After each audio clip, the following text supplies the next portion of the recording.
21 years. Welcome back. This is episode 3. If you're tuning in still, if it's your first episode, I would probably go back to episode 1 and 2 because it goes through the first 10 lessons that I was sharing. But we're up to episode 3. So here's another 5 lessons on how I try and keep it spicy, trying to keep it hot for 21 years of loving the same woman and just appreciating her beauty and valuing her soul. So, number 11. Number 11, kiss. Kiss passionately. Kiss passionately with no agenda, but just wanting to kiss her. That's it. That's it. Kiss her. And when I say properly kiss her, like for 7 seconds or more, because that's when you trigger these lovely, lovely chemicals in your body and her body, and it just creates a bond. I'm not a scientist. I've heard it on plenty of podcasts, but that's what I try my best to do every single day. Not a peck, man. Not a peck. Passionate kiss. Yes. When you first started dating, when you're in that honeymoon phase, you did that. We did that. Most of us lose it and we go in for that little quick peck. That does nothing. Boop, boop, boop, boop. No. Passionate kissing. Number 11. Go back to passionate kissing. Do it for a month. Do it for a week even.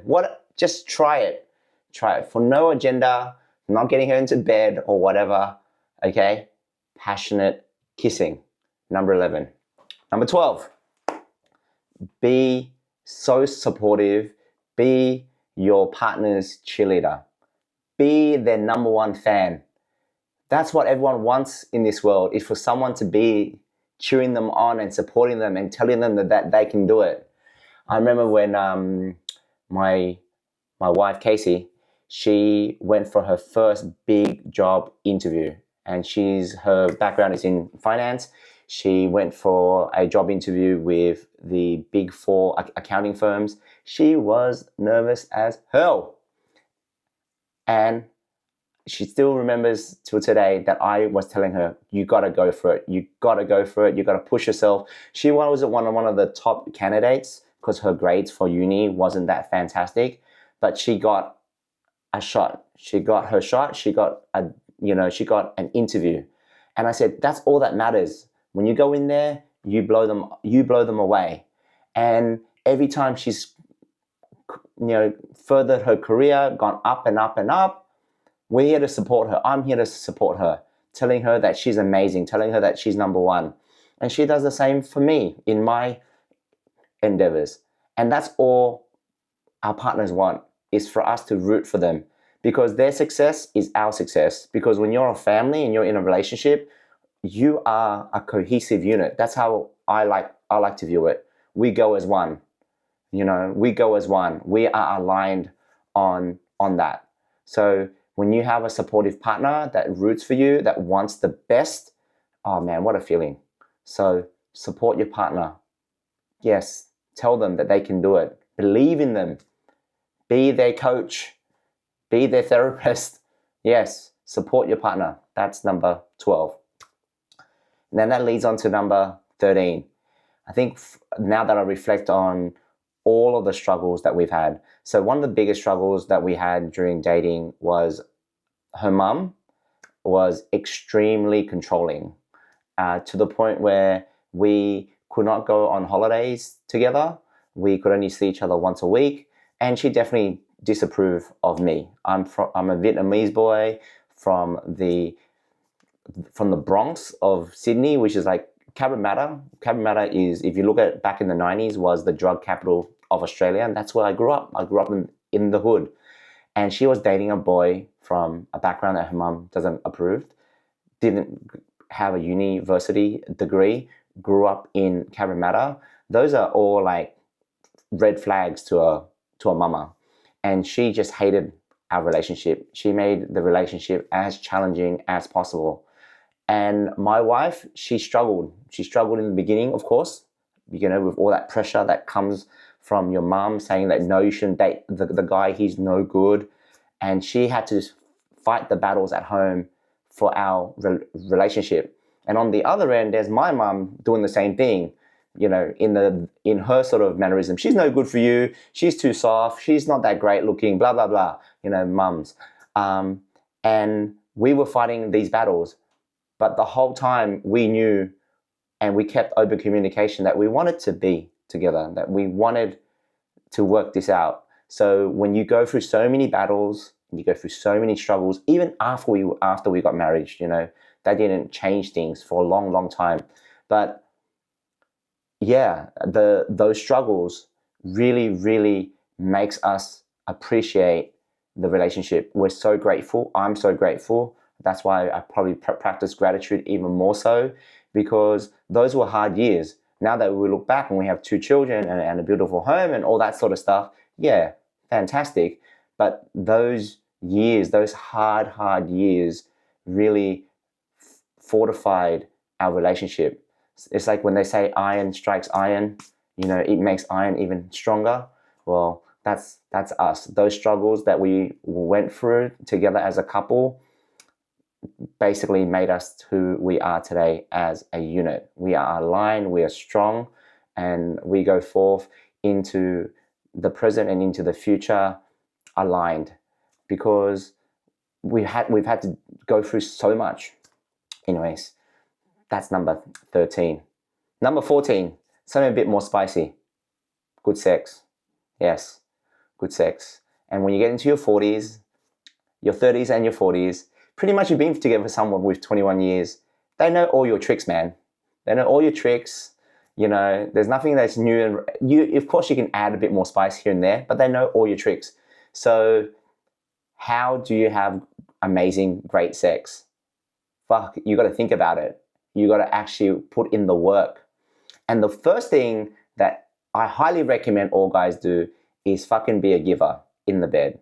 Yes, give her, make her satisfied, and introduce elements that you should bring into your love life, into your bedroom. And if you haven't experimented with it, try different things such as toys, toys, different angles, stalk her. Yeah, go without for a little bit and then try. And then, it's that sort of like cat and mouse game that you try and have in your relationship. Everyone's different. I'm just talking from my own experience here. But yes, I would highly recommend working on it or learning about having great sex. And it's a much more open topic these days. So that's number 14. And there's podcast that talks about it. You got to actually study it. You got to put in the actual thought process of learning about the subject matter. Number 15, last one for the day, is we both need our own independent lives. And what I mean by that is you should have your own group of friends to hang around with, where you're just hanging around with your boys, or even if you have female friends. Yes, you should have that life. You should have that life where you catch up with your mates to go golf, to play basketball, to play pickleball, to have boys' night out. And so should she. She should have her own interests. She should go out with her girlfriends. And we should both encourage each other to have that, because it makes us more happy. It makes us more rich in terms of what we get to be exposed to. We get to hear different stories. We get to come home and share. So having your own independent life is fruitful and amazing for any relationship. I know so many people who, when they get together with someone, that's it. They sort of like don't hang with their friends anymore. And they just hang out with their partner. And that's it. Like, okay. Or they completely isolate their... Have you had like a man in my 20s, guys that I used to know would date a girl, right? And he would completely ghost his boys. Completely. And it's all about the girl. Yeah, that's it. And then when he has his breakup, he's like, oh, hi, how are you? I'm like, where have you been, bro? Yes.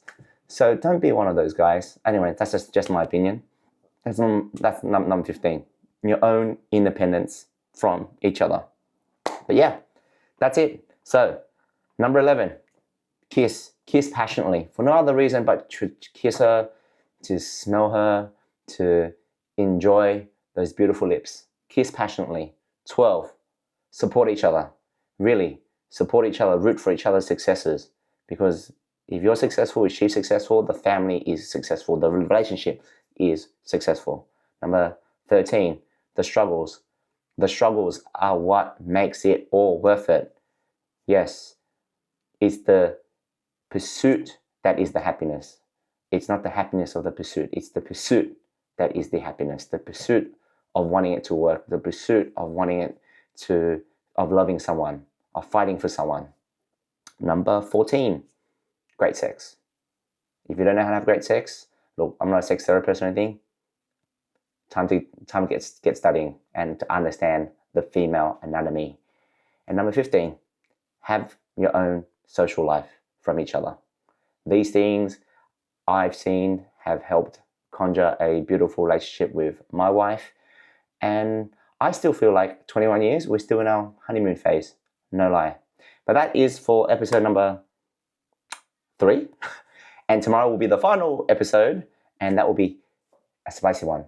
I give you 6 more tips or 6 more lessons of loving someone for 21 years. But that is it for today. I appreciate you guys and girls. We'll chat again tomorrow. Peace out. And once again, thanks for letting me do my reps. I appreciate you. Cheers.